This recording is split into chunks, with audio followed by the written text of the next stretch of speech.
Segmen Kompas Bisnis bersama saya Mario Sarong. Survei Badan Pusat Statistik atau BPS bilang ongkos transportasi Indonesia sangat tinggi dan jadi beban biaya hidup masyarakat. Ongkos yang dikeluarkan rata-rata per bulan melampaui angka ideal porsi ongkos transportasi dari biaya hidup.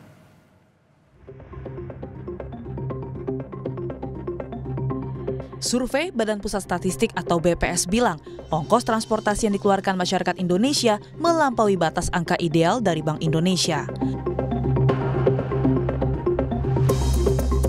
Survei BPS bilang, masyarakat Indonesia harus mengeluarkan kocek 12,46% dari biaya hidup per bulan untuk ongkos transportasi. Angka ini melampaui batas porsi ongkos transportasi ideal versi Bank Dunia yang ini 10%.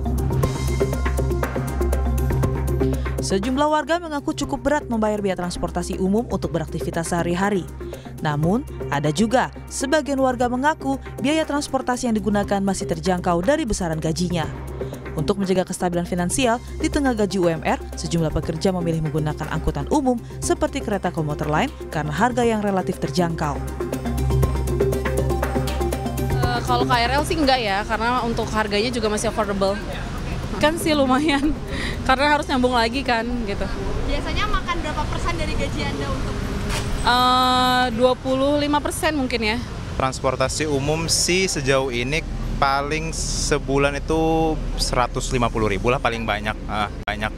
Kebetulan sih dengan transportasi umum sih jadi lebih murah ya kalau pakai yang mekanisme lainnya, transportasi lain. Oke, berarti tidak terlalu memberatkan biaya transportasi untuk gaji Anda? Iya.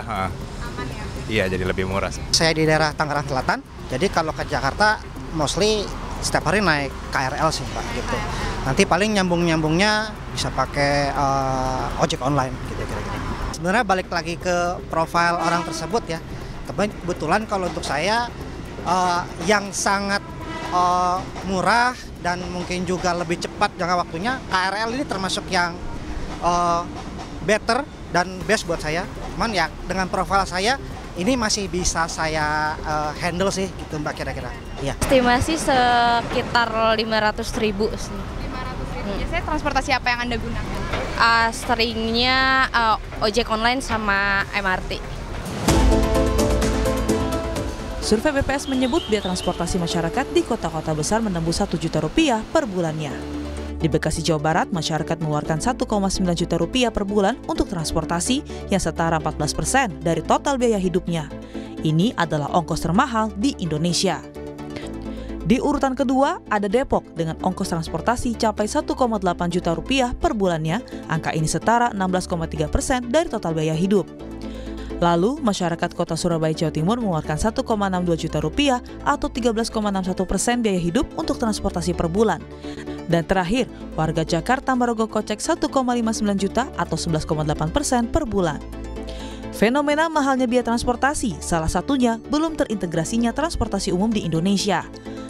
Namun di sisi lain, yang tak bisa dilewatkan ialah soal biaya hidup yang terus naik. Publik pun berharap pemerintah bisa beri solusi, salah satunya pemberian subsidi guna menekan beban biaya transportasi harian, terutama bagi mereka komuter di Jakarta dan kota penyangga.